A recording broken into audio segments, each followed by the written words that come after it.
Welcome to my Sunken Temple boss guide for Season of Discovery. For this guide, we'll be specifically focusing on maximizing your damage and what you can do to lower those kill times. We got a lot to cover, so let's get into it.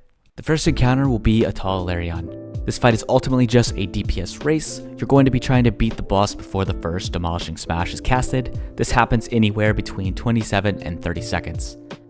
If your kill time is not quite under this 30-second mark, you can pop a limited invulnerability potion. This negates the knockback entirely and ensures that you have higher raid damage and more uptime on the boss. Festering Rotslime. For this fight, you'll want to either destroy the 5 objects normally, or you could sacrifice some of your melee and let them jump in and get devoured. This will count as an additional object. Just make sure that you give all of your melee that are getting devoured the water breathing buff.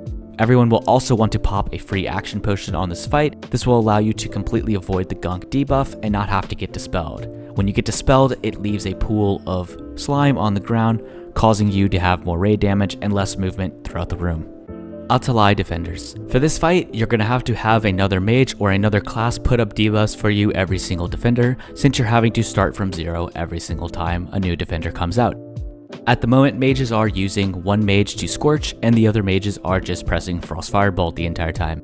That's kind of how this fight works at the moment, with the encounters lasting very short amount of times for every single new defender that comes out, so I could see this maybe getting changed in the future or getting removed from logs entirely. Dreamscythe and Weaver. This fight's very straightforward. Phase 1, you focus down Dreamscythe. Phase 2, you focus down Weaver.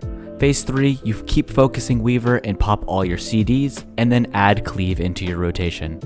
If you have any Cleave, make sure you do it now, since they share a health pool.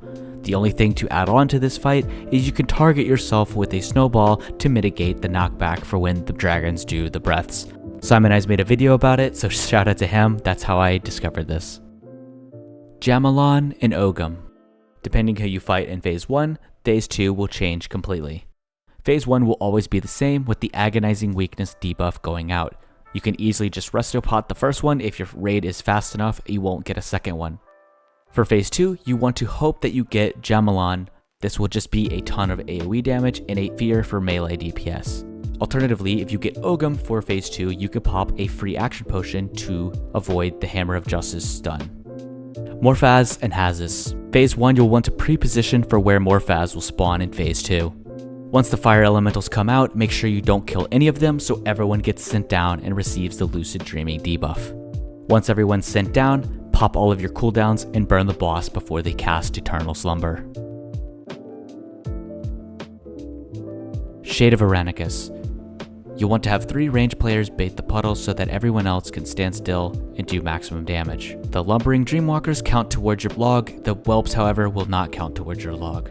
Make sure that you keep debuffs. When Shade goes invulnerable, this will be whenever Shade is casting Deep Slumber. Make sure you bring some Elixir of Poison Resistance with you to get rid of the lethargic poison debuff.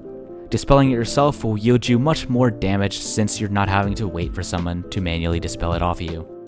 Avatar of Hakkar. Ads count in Phase 1, so be sure to cleave these down if you can.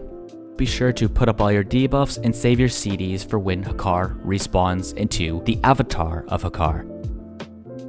Hope that you don't get MC'd and pop all your CDs once the first set of debuffs go out. That way you don't pop your CDs and then you get MC'd and then you waste all of your cooldowns on that.